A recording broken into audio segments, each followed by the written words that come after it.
temple, the chief priests and elders of the people confronted him as he was teaching and said, "By what authority are you doing these things? And who gave you this authority?" Now let's just explain what's going on here. This is during Holy Week. This is between Palm Sunday and the Resurrection Sunday. So it's that week. And Jesus has been a thorn in the side of the religious leaders. He's been a thorn in their side. He cleansed the temple. Palm Sunday, he rides in, he turns toward the temple, he goes in the temple, he turns over tables and breaks up their merchandising. He didn't do it forever, but he did it for a day. And then he's teaching now in the temple, and he's getting big crowds around him. So they ask him two questions. By what authority? By what authority are you doing these things? And who gave you the authority? Because we didn't. That's basically what they're saying. They're saying, we didn't give you this authority. We didn't tell you you could do these things. Jesus goes on in verse 24 and says, Jesus answered and said to them, I will ask you one thing.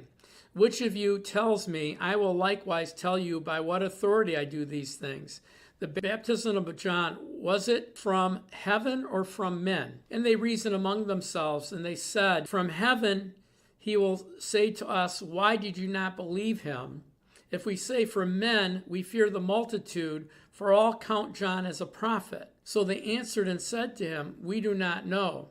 He said to them, neither will I tell you by what authority I'm doing these things. Now understand, during this process, Jesus is condemning them.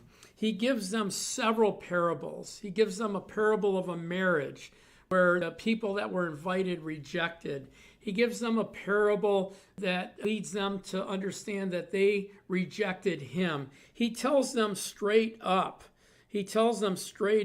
Verse 43 of the same chapter, therefore I say to you, the kingdom of God will be taken from you, same people he's talking to, and given to another nation.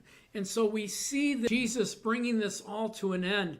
During Holy Week, he's going to actually talk about his second coming, but he's going to talk to them about the righteous blood that was shed from Abel to Zechariah, not the prophet, John the Baptist's father. He said, all of that righteous blood is coming upon you. You guys are going to lose the temple, lose Jerusalem. It's going to be desolate until the time of my return.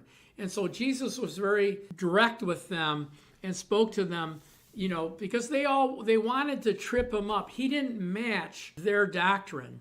And think about it. They were the ones waiting for him. They were the ones that were seeking God to come on the earth, but their doctrine had so changed that they couldn't even listen to his words. Jesus loved everyone. Jesus helped everyone.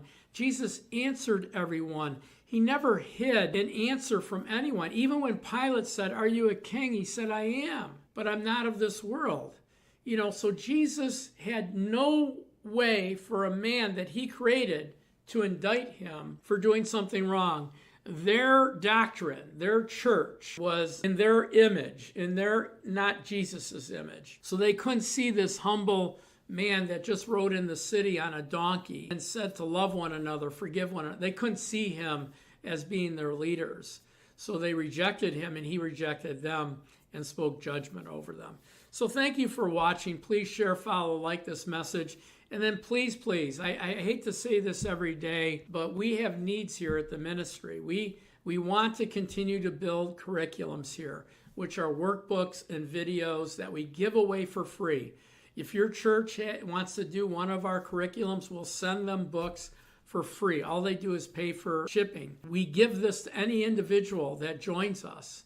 You become a member of our ministry of access to our curriculums. Please pray about joining us. Pray about giving to us. Pray about partnering with us for $25 a month or more. You can give us as little as $10, but we're praying for $425 a month or more donors.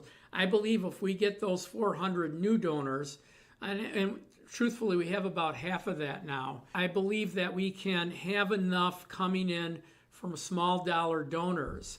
So we don't need big checks of $5 and $10 and $20 and even more $1,000 to do curriculums. We could do it out of cash flow. So please pray about joining us on our mission to produce God's